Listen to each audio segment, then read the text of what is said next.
This is how you clean pig intestines.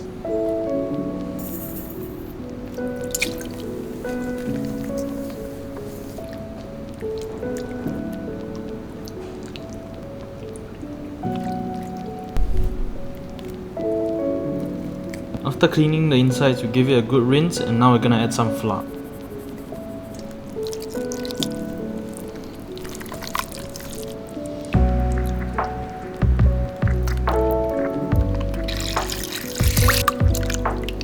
So just keep repeating this process, flipping the intestines in and out until the water is fairly clear.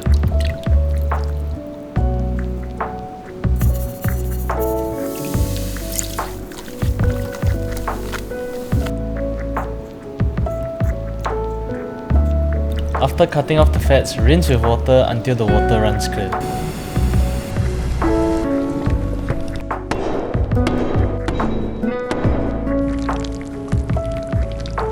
Oh wow, this is how Kway Chap should taste like.